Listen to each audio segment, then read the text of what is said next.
Bismillah. Bismillah wa salatu wa salam ala rasulillah wa ala alihi wa sahbihi wa man wala ma ba'd. Assalamu alaikum wa rahmatullahi wa barakatuh. Bien, c'est un grand plaisir que j'ai aujourd'hui d'intervenir ici à Aix-en-Provence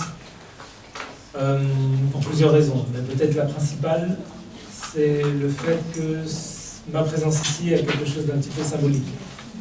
Comme l'a évoqué très bien le frère qui vient de présenter l'intervention, effectivement, j'étais étudiant ici il y a quelques années. Et c'est vrai que quand il a dit 13 ans, ça fait beaucoup quand même. Parce que subhanallah, c'est vrai qu'au départ, on était un jour du mois de novembre 2003. Pour celles et ceux qui sont plus jeunes, je crois que ça remonte un peu loin pour tout le monde.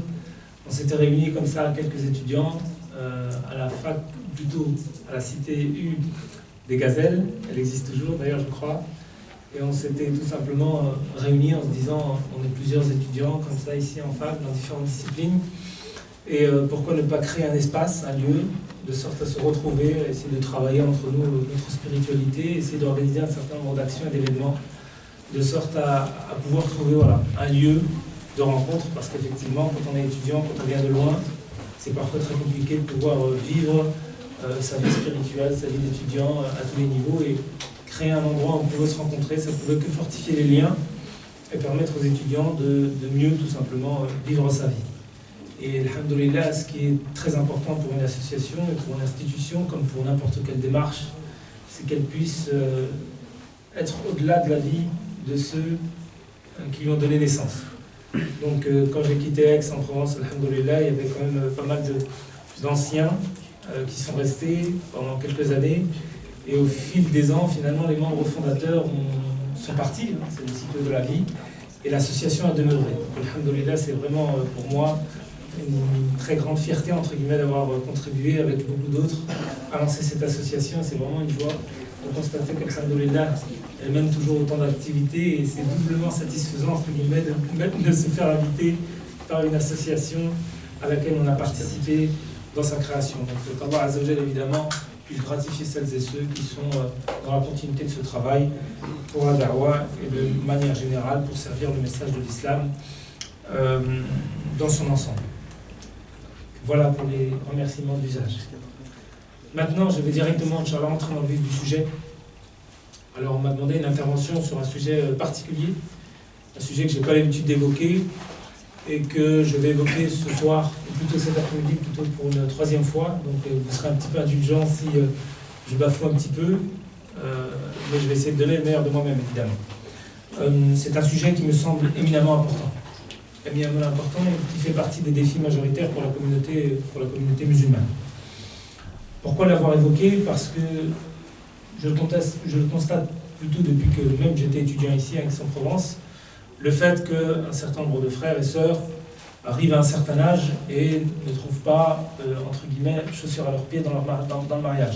Depuis que j'étais étudiant, j'avais connu quand même pas mal de personnes qui arrivaient à 25, 27, 28, 30, parfois qui dépassaient la trentaine et qui n'étaient pas mariés.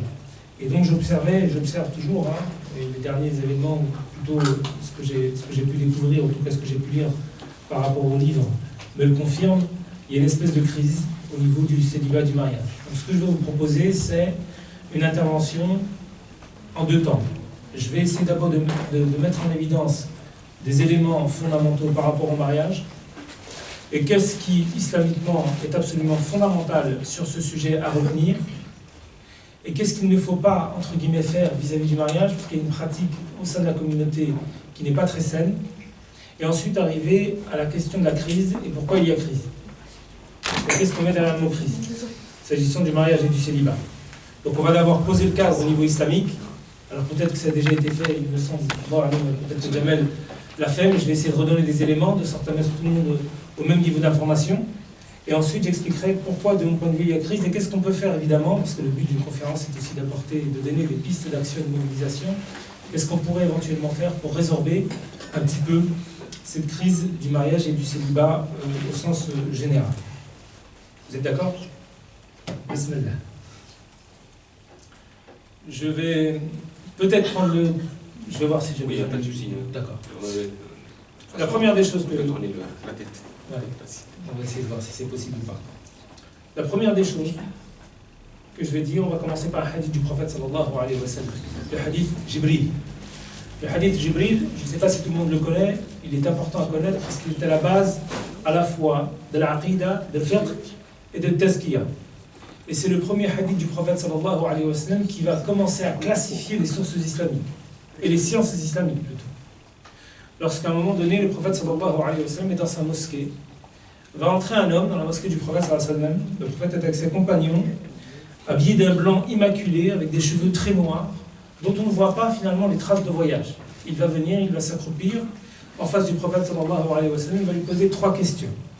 En fait 5 questions, mais c'est les 3 premières qui sont importantes. Il va lui poser la question, qu'est-ce que l'iman? Le prophète sallallahu alayhi wa sallam de répondre les 6 piliers de la foi. Qu'est-ce que la foi? Il va lui répondre les 6 piliers de la foi. Ensuite, il va lui poser la question, qu'est-ce que l'islam? Il va lui répondre les 5 piliers de l'islam. La première question, c'est les 6 piliers de la foi. La deuxième question, c'est les 5 piliers de l'islam. Et ensuite, il va lui poser la question, qu'est-ce que l'ihsan? Et le prophète sallallahu alayhi wa sallam va répondre avec cette expression fameuse, c'est d'adorer Allah, c'est-à-dire l'ihsan, la purification, plutôt même l'excellence, c'est d'adorer Dieu comme si tu le voyais, parce que si tu ne le vois pas, lui, il te voit. Ensuite, il va lui poser la question de l'heure et sur le jugement dernier. Pourquoi je commence par ça? Parce que les savants ont pris ce hadith pour en faire la première classification des sciences islamiques. La première question que le prophète sallallahu alayhi wa sallam à laquelle il va répondre, al-iman, va donner la première science, la aqida. La première question, mal-iman, les 6 piliers de la foi, va donner naissance à la matière de la aqida. La deuxième question, qu'est-ce que l'islam? Mal-islam, les 5 piliers de la foi, elle va donner naissance au fiqh, au droit musulman. La troisième question, mal-ihsan, va donner naissance à une autre matière qui s'appelle la tazkiyah. Et moi, c'est le fiqh qui va m'intéresser ici. Et c'est le fiqh qui va nous intéresser dans cette discipline, ou plutôt pour cet exposé du mariage. Parce que le fiqh, et là peut-être que je vais prendre le tableau, je vais juste vous demander très rapidement de tourner la tête. Là, on parle du droit musulman, les 5 différents départements, c'est le droit du culte. Comment on appelle le droit du culte en arabe? C'est ce qui s'appelle fiqh al-ibadat. C'est-à-dire que le premier niveau du droit musulman, il va s'attacher à détailler les règles s'agissant du culte pratique. Le culte pratique, c'est la prière, les éléments constitutifs de la prière, fondamentaux, de la question de l'odo, la purification, la question du hajj, la question de la zakat et la question de Ramadan. D'accord? Le deuxième niveau du fiqh, c'est ce qu'on va appeler le statut personnel. Le statut personnel, c'est quoi? C'est tout ce qui concerne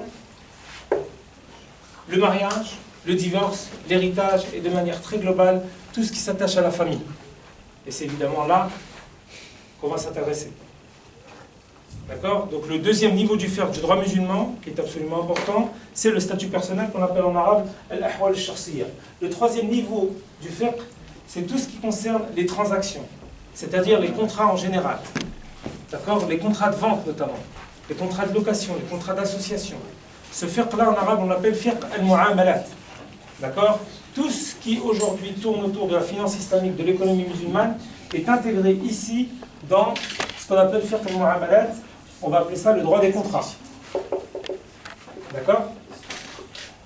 Et ensuite, vous avez un 4e niveau du fiqh, qui est parfois lié à un 5e, c'est ce qu'on appelle le droit constitutionnel.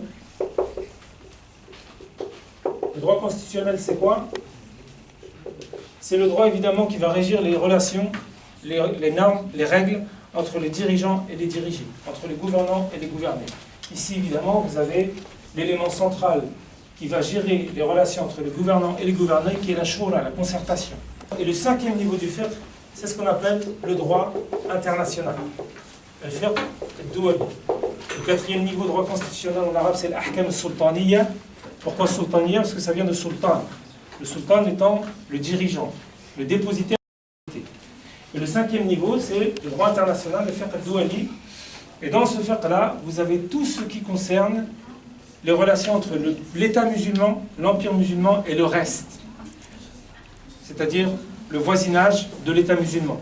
Je ne sais pas si vous avez comme des notions comme Dar al-Harb, Dar al-Islam.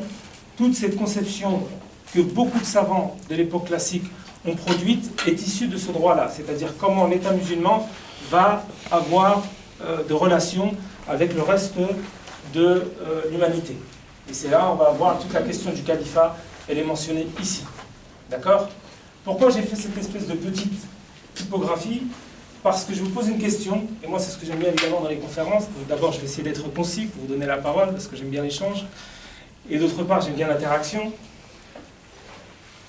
À votre avis, parmi ces 5 niveaux du fiqh, quel est le niveau pour lequel Allah Azza wa Jal va le plus développer de versets du Coran?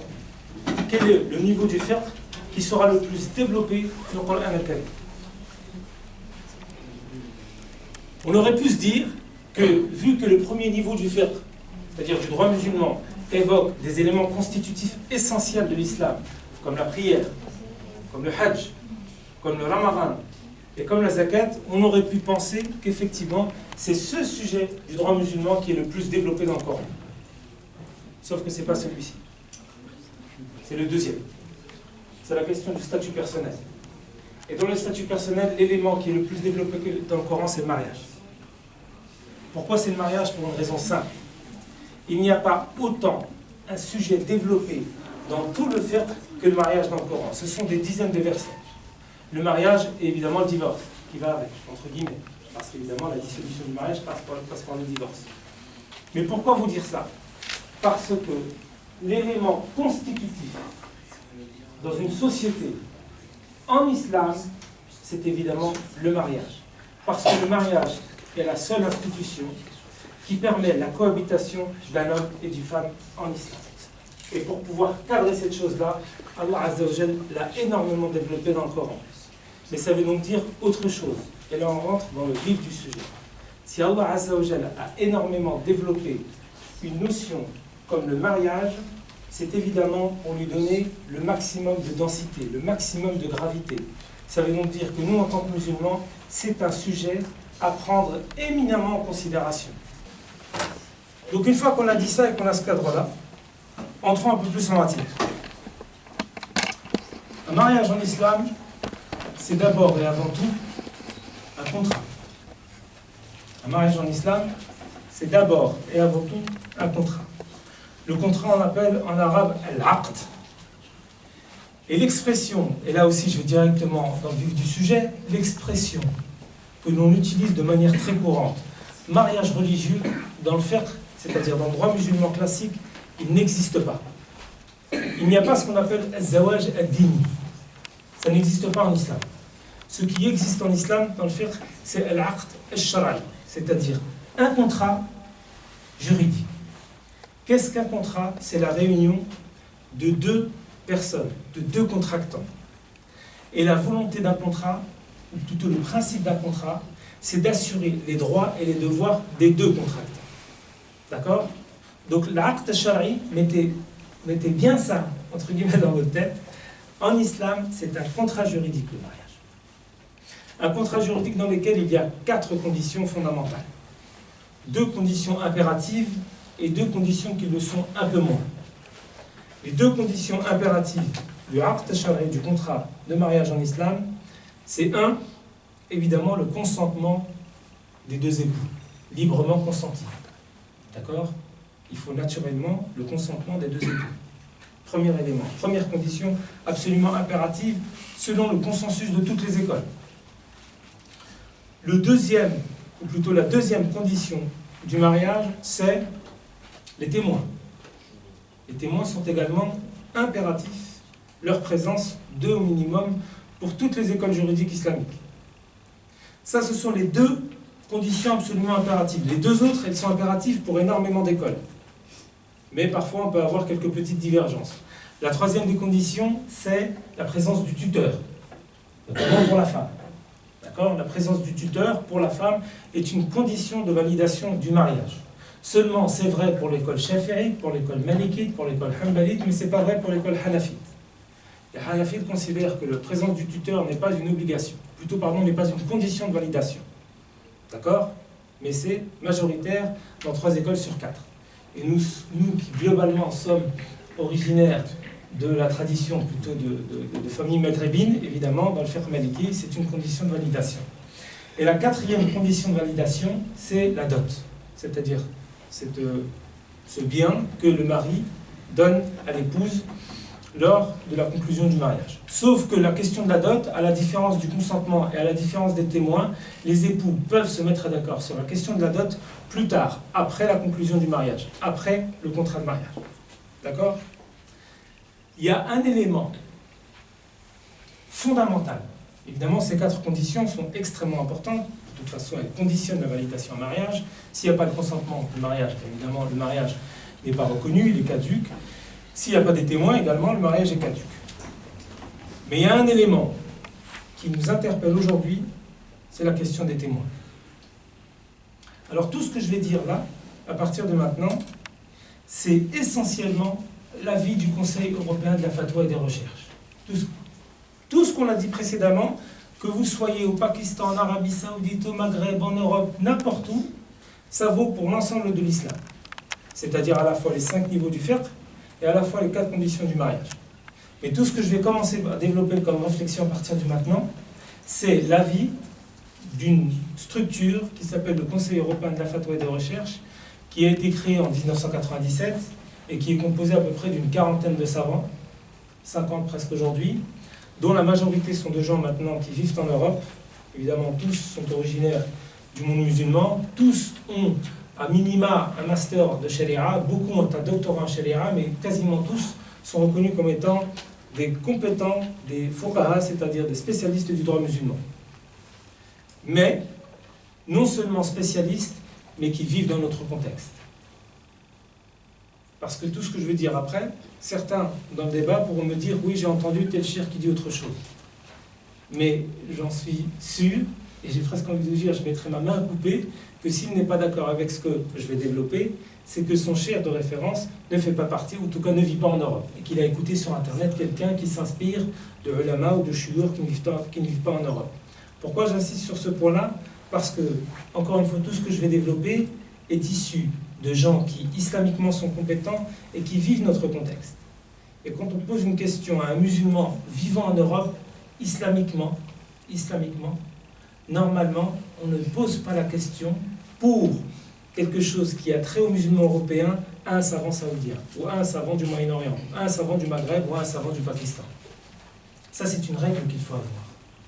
Et cette règle-là, elle est basée sur, finalement, quasiment l'unanimité de la tradition classique islamique. Vous avez l'un des grands savants de l'époque, ou plutôt du droit malikite, qui s'appelle Shihab al-Din al-Qarafi, qui disait que dès lors qu'une personne vient me poser une question, je lui pose la première question: d'où tu viens? Si tu vis mon contexte, je te réponds. Si tu ne vis pas mon contexte, je te renvoie à ton contexte, à toi. Parce que je ne suis pas au courant de ce que tu vis, des conditions d'existence qui sont les tiennes. Si dans ta contrée, il n'y a aucun savant, là je commence à poser des questions sur tes conditions d'existence pour m'imprégner de ton vécu et pour ensuite te répondre. Ce minhaj, c'est-à-dire cette méthodologie-là, elle est valable pour tous les savants. C'est tellement vrai qu'une fois on a posé la question à un grand savant saoudien qui fait partie de la plus haute instance juridictionnelle islamique en Arabie Saoudite, il s'appelle Cheikh Abdullah al-Mutlaq. Il y a une personne qui l'a appelé et qui lui a dit: Cheikh, moi j'ai une question sur tel sujet. Réponse du Cheikh Abdullah al-Mutlaq, qui fait partie des 20 membres du Conseil des grands savants saoudiens, c'est-à-dire la plus haute autorité reconnue en Arabie Saoudite. Réponse du Cheikh: je ne te réponds pas. L'autre personne au bout du fil: ah bon, pourquoi? Parce que tu vis en Europe et je vis en Arabie Saoudite. Et que moi je réponds aux Saoudiens et aux gens du Golfe en général. Et je ne peux pas me permettre de répondre à des gens dont j'ignore quasiment toute leur existence. Et ne me dis pas, regardez la suite. Cheikh Abdullah al-Mutlaq lui dit: ne me dis pas qu'il n'y a pas de savants en Europe, c'est moi qui les ai formés. Donc va auprès d'eux. Et ils répondront à ta question. Donc le minhaj qui est le mien sur ce sujet-là, c'est une fois d'avoir posé les éléments fondamentaux du mariage, de revenir sur des éléments qui ont été traités. Là, pour le coup, je ne fais faire que répéter, que vulgariser ce que disent les gens du Conseil européen de la fatwa.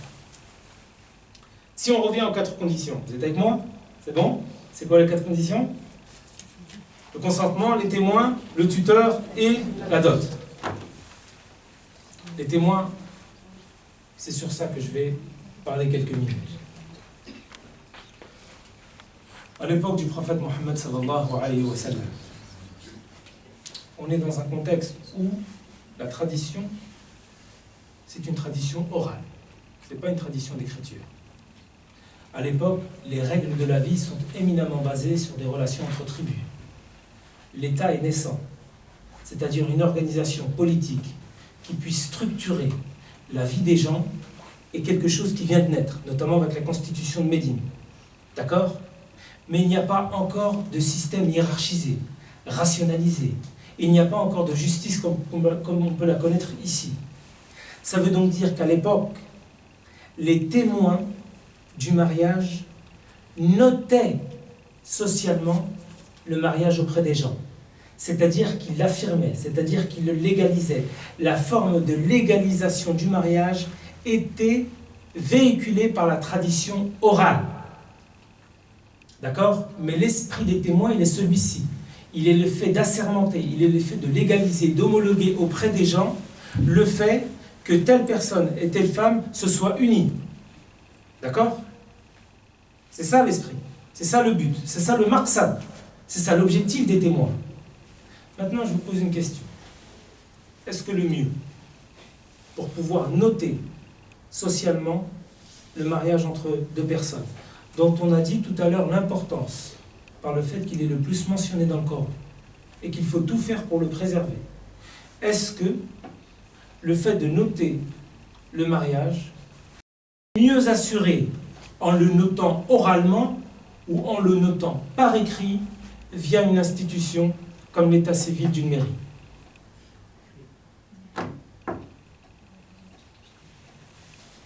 Évidemment par écrit. Ce que je suis en train de vous dire, ce n'est pas la réflexion uniquement du Conseil européen de la fatwa.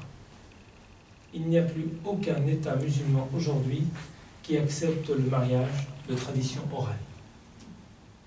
L'un des derniers pays qui est signifié dans son droit musulman le fait de dire que le halal d'origine est encore permis, c'est l'Algérie, avec la réforme que je cite dans l'ouvrage de 2007 du Code de statut personnel, dans lequel le législateur algérien a explicitement dit, évidemment sur la base d'avis des ulama algériens, il n'est plus possible pour un imam de faire marier des personnes sans avoir eu au préalable l'assertion, l'assentiment, la légalisation et l'homologation, bref, vous m'avez compris, d'un officier d'état civil. Et ça vaut pour aujourd'hui tous les pays musulmans. Ça veut dire que la situation dans laquelle nous sommes, parfois, pas toujours, mais parfois, surtout chez certaines tendances de notre religion, où on va marier des personnes de manière orale, n'a quasiment plus lieu d'être dans aucun pays musulman. Et donc la vraie question, elle est la suivante.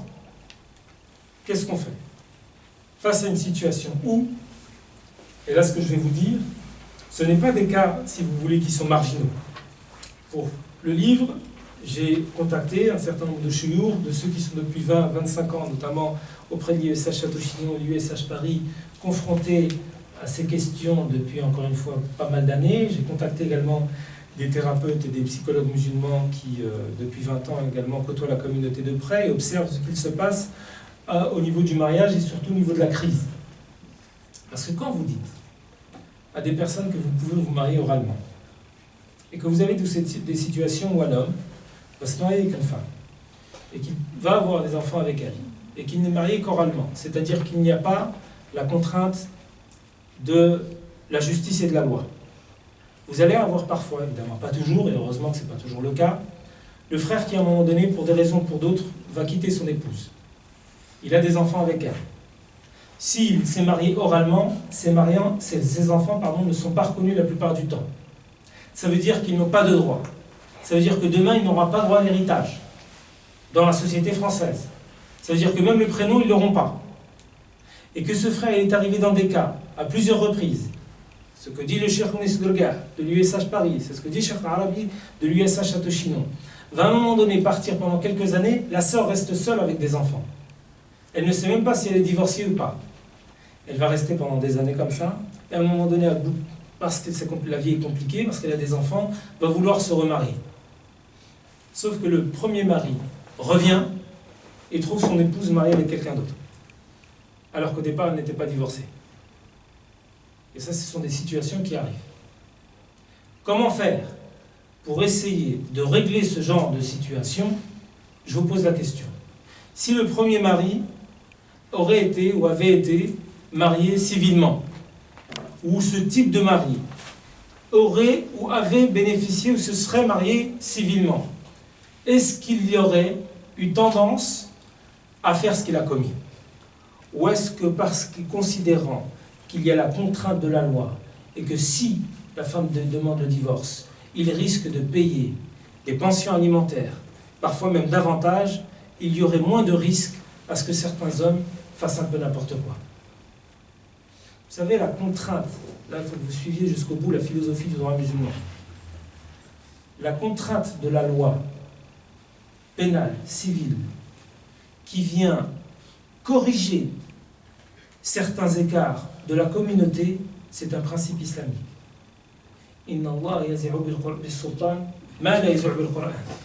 C'est-à-dire que dès lors que vous avez un phénomène, un fléau, qui se répand, imaginons l'alcool, dans une situation donnée, beaucoup répandue, et que finalement la punition divine ne suffit pas aux gens pour pouvoir délaisser ce fléau-là. L'islam autorise l'État à rajouter de la contrainte, rajouter des peines de sorte à éduquer la communauté. C'est-à-dire que si on prend la situation que je vous ai évoquée tout à l'heure, le fait qu'il y ait un certain nombre d'hommes qui commencent, du fait de ne pas avoir de contrainte, à se permettre un peu n'importe quoi, le fait d'ajouter une forme de contrainte civile, voire une contrainte pénale, pour pouvoir corriger les angles morts du droit musulman, et bien ça c'est permis. Et c'est même promu. Et rappelez-vous une chose qui est essentielle sur la question du mariage, et qui est même à l'initiative du mariage, et à l'initiative de n'importe quel contrat. Le but d'un contrat en islam, c'est évidemment d'assurer, comme je l'ai dit tout à l'heure, les droits des contractants. D'accord? Surtout quand il s'agit d'un contrat qui est à la base du développement de la société. Parce que la famille étant la première cellule sociale. D'accord? Donc tout ce qui est de nature en islam à renforcer les contrats, et notamment le contrat de mariage, est le bienvenu.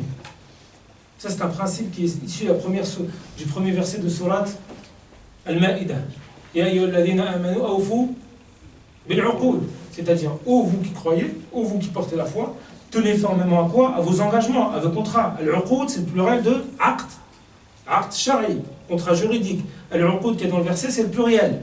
Donc les savants disent, vu qu'Allah Azza wa Jal nous exhorte à tenir fermement nos contrats, tout ce qui est de nature à renforcer le contrat est le bienvenu en islam. Et le bienvenu en islam. Donc ça, c'était la première partie de mon intervention sur la question du contrat de mariage, comment le comprendre islamiquement, d'accord, et comment essayer de comprendre aujourd'hui, l'appliquer, le concrétiser, le vivre aujourd'hui dans une situation comme celle qui est la nôtre, à savoir un univers sécularisé pour lequel nous sommes des citoyens. Ça veut dire qu'il n'y a pas de mariage religieux selon l'avis du Conseil européen de la fatwa. Vous pourrez trouver sur Internet d'autres avis qui disent le contraire. Hein.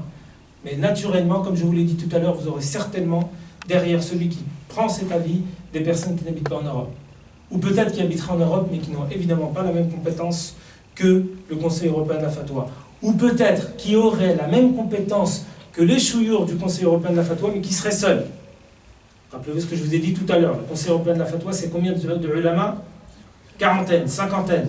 Si vous mettez du même pied d'égalité quelqu'un qui aurait éventuellement autant de science que les ulama du Conseil européen de la fatwa, mais qui serait seul, naturellement, ça fait peu le poids par rapport à un conseil où il y en a 40.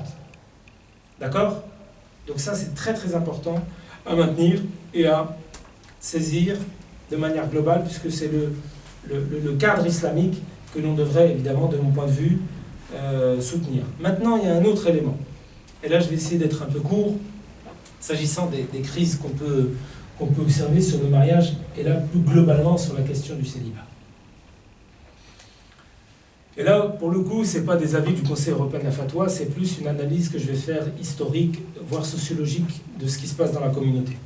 D'accord? Donc là, évidemment, il y en a qui seraient peut-être pas d'accord. Là, on n'est pas dans le fiqh, on est plus dans la sociologie, l'observation empirique de ce qui se passe dans la communauté. L'un des éléments pour lequel il y a crise aujourd'hui dans le mariage, c'est la chose suivante. Alors je vais commencer très loin pour ensuite arriver à une conclusion. Et vous allez voir un petit peu la gradation. La transition démographique, c'est le phénomène pour les sociétés qui fait que vous allez avoir à un moment donné, et c'est vrai, ce que je vais vous dire là, c'est universel. Et j'ai pris appui pour exposer ce que je vais vous dire sur un ouvrage de référence que franchement je vous recommande, qui est issu de la conjugaison des efforts de deux démographes parmi les meilleurs dans le monde. Le premier, c'est l'un des meilleurs démographes français qui s'appelle Emmanuel Todd. Le deuxième, c'est le meilleur démographe du monde arabe qui s'appelle Youssef Courbage. Leur ouvrage s'appelle « Le rendez-vous des civilisations ». Il a été édité en 2007. Et tout ce que je vais vous dire, pour le coup, est en grande partie issu de leur réflexion. Donc la transition démographique, c'est la situation pour un peuple où vous allez avoir le taux de fécondité pour les femmes qui est de l'ordre de 7 à 8. Là, je vais prendre par exemple pour la France. C'était le cas au 19e siècle.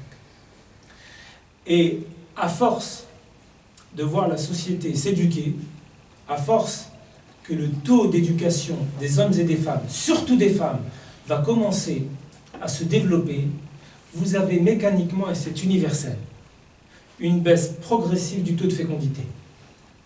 D'accord? Ça prend, et ça a pris, en Europe, à minima plusieurs dizaines d'années, voire plus d'un siècle pour la France.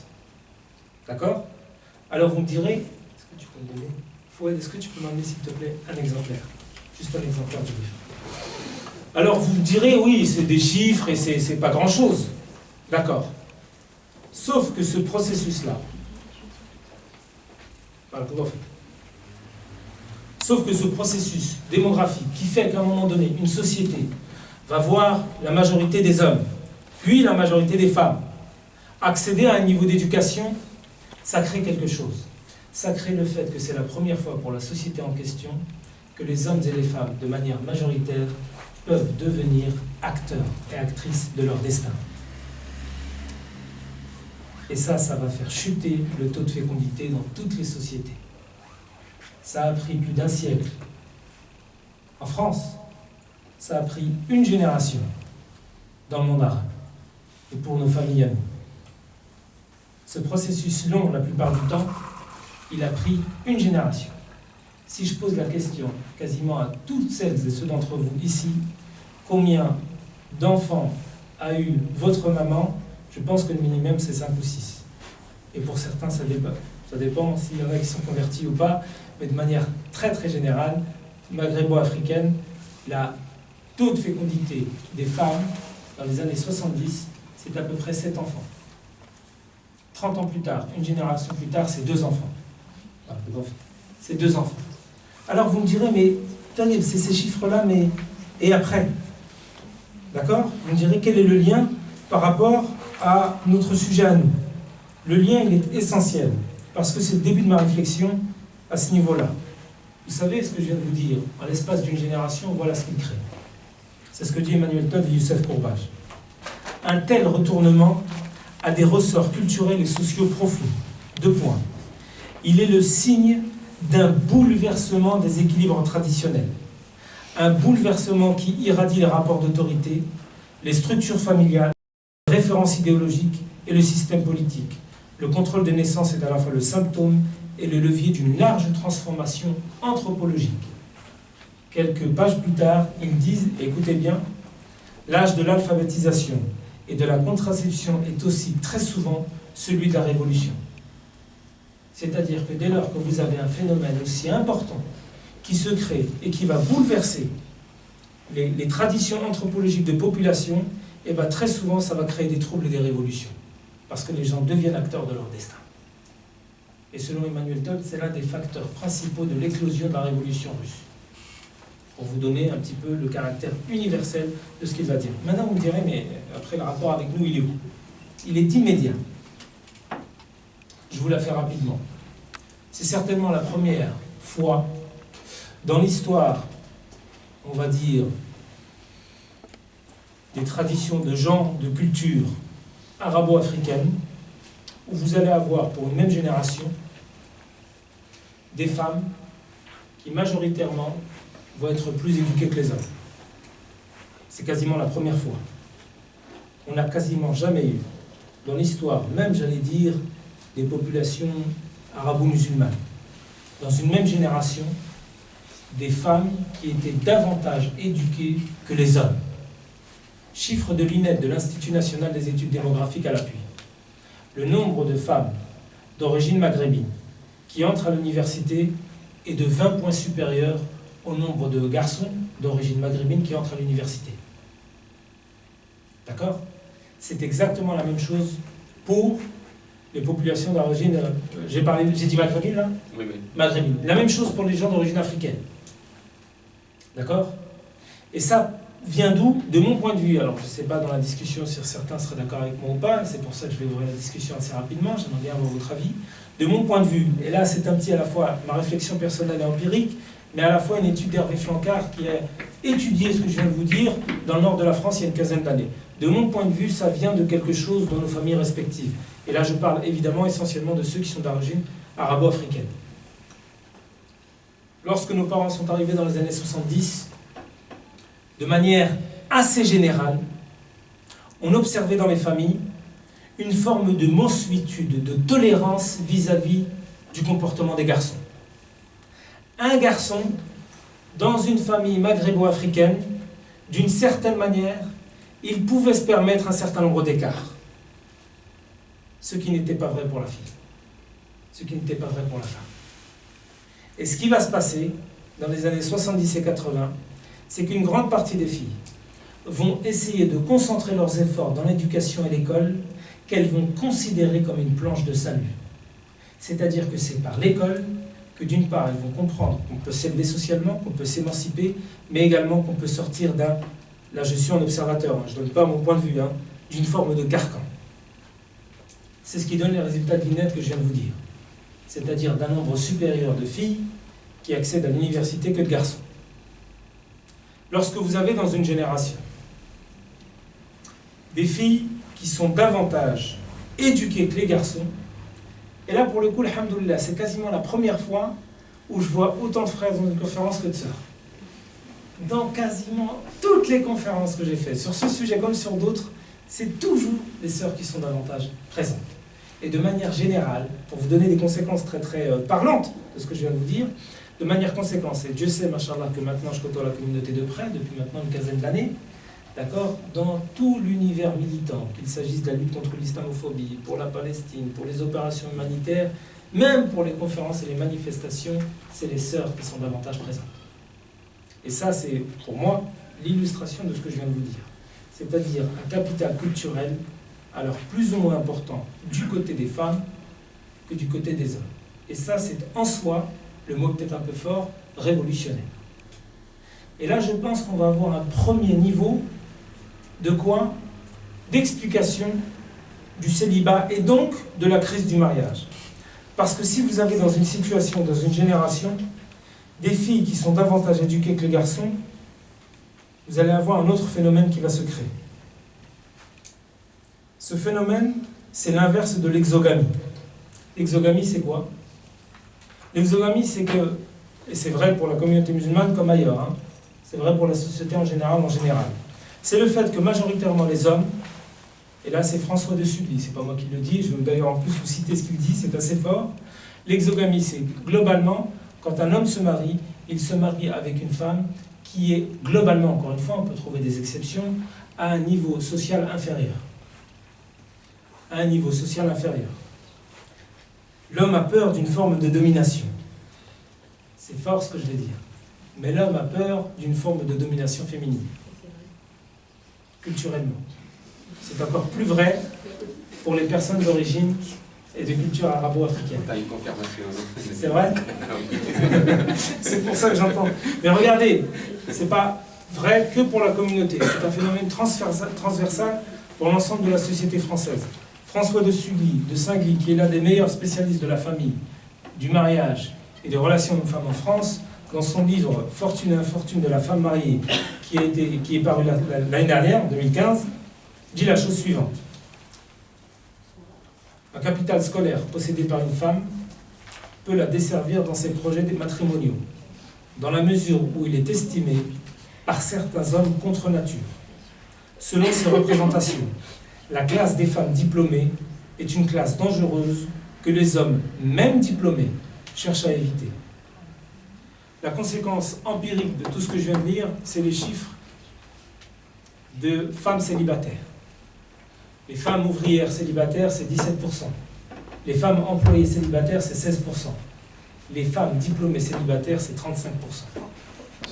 C'est plus du double. Pour la raison que je vous ai évoquée.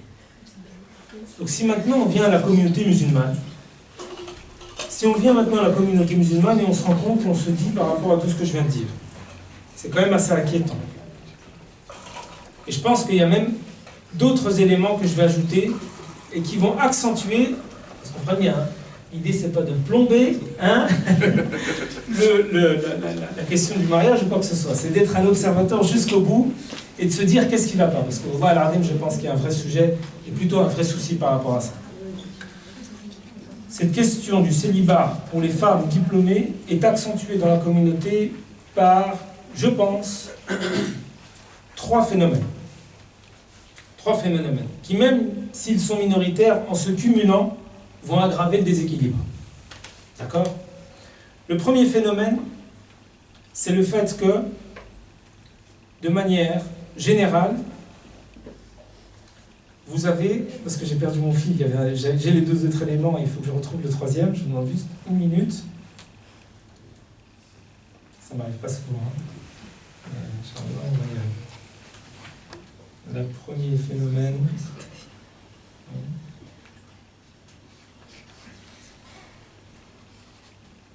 Il est ici.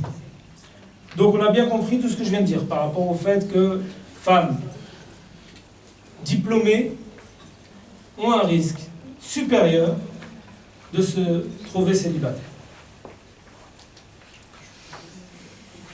Par rapport à ça, juste un autre élément, s'il vous plaît. Juste un autre élément par rapport à ça. Si vous avez, dans une communauté, le fait que, et là aussi je vais vraiment essayer d'être le plus rapide à chaque fois que je le dis, n'hésite pas à me dire, voilà, 5 minutes, t'arrêtes. De toute façon, tu as 9 minutes. Je vais essayer même d'écourter les 9 minutes. Si vous avez une situation où les femmes sont plus éduquées, de manière générale que les hommes, vous avez une situation où ces femmes-là, dès lors qu'elles mettent, à un moment donné, du fait du nombre d'années d'études qu'elles ont à faire, avec en plus le fait de vouloir se stabiliser dans un emploi, elles vont arriver dans ce qu'on appelle, entre guillemets, le marché matrimonial à 25, 26, 27, 28 ans. D'accord? Globalement. Sauf que par rapport à tout ce que je vous ai dit, les hommes qui correspondent, entre guillemets, à leur équivalent et qui ont le même âge, ce déséquilibre que je viens de vous évoquer va s'accentuer pour la bonne et simple raison que les hommes qui vont avoir 25, 26, 27, 28 et encore plus vont d'une part vouloir, comme je vous l'ai dit tout à l'heure, une femme au statut moins élevé, d'accord? Mais qui en plus de ça, les hommes musulmans ont la possibilité de pouvoir se marier avec des non-musulmans. Les hommes musulmans ont la possibilité de se marier avec des non-musulmans. Chose qui n'est pas vraie pour la femme musulmane. C'est-à-dire que si vous prenez une situation où les hommes qui sont dans le marché matrimonial, les équivalents de celles qui font des études et qui commencent à travailler, mais dont une partie va se marier avec des non-musulmanes, chose qui n'est pas permise pour la femme musulmane, vous avez ce que évoque Hervé Flancard, excusez-moi de la comparaison économique, mais une dépression de l'offre. Et ça se comprend. Vous ajoutez un deuxième cumul, un deuxième niveau de difficulté. Même si c'est moins vrai, aujourd'hui, à vous de me dire si c'est encore vrai ou pas, mais je pense que ce deuxième niveau de déséquilibre qui va accentuer encore une fois le déphasage, à vous de me dire si vous pensez qu'il est encore opérant dans la communauté. Vous allez avoir plus d'hommes qui, dès lors qu'ils vont arriver au niveau du marché matrimonial, vont d'une certaine manière vouloir retrouver ou vouloir épouser une femme qui correspond à la femme mère, c'est-à-dire une femme plutôt destinée, on va dire, à la fonction de la reproduction. Et qui, pour certains d'entre eux, vont aller, excusez-moi l'expression, ça va vous faire sourire, mais vont aller au bled se marier. Chose qui est moins vraie du côté des femmes. Je pense qu'on a moins de sœurs qui vont au bled se marier, mais vous allez avoir davantage de frères et d'hommes qui vont aller dans des pays d'origine, parfois après une vie dissolue, pour se dire je préfère prendre une femme, peut-être un peu moins éduquée, et qui correspond davantage à l'image que j'ai de la femme, qu'une femme qui correspondrait à mon âge et qui serait autant éduquée. Je suis encore en tant qu'observateur, je n'ai pas donné mon avis, hein, d'accord? Faut se comprendre bien. Ça, c'est le deuxième niveau de difficulté. Et je pense que si on ajoute les éléments que je viens de vous évoquer depuis tout à l'heure, on a l'une des causes majeures qui explique la situation d'aujourd'hui. C'est-à-dire le niveau de crise que j'ai évoqué tout à l'heure par rapport au fait du mariage civil et mariage religieux, et le fait que dans la communauté, c'est assez la confusion, beaucoup de confusion autour de ce sujet-là, avec en plus des phénomènes démographiques, anthropologiques, des réalités sociologiques, où pour la première fois, vous avez des femmes plus éduquées que les hommes, et ça renverse les perspectives d'énormes personnes. On vit vraiment une situation où les schémas anciens, où les repères, qui étaient fondamentaux jusqu'à chez nos parents, ont été, excusez-moi du peu, pulvérisés. Pulvérisés. Et donc, vous avez des niveaux de difficulté qui expliquent en grande partie, et là j'ai promis d'être très court, en grande partie la crise du mariage et celle du célibat.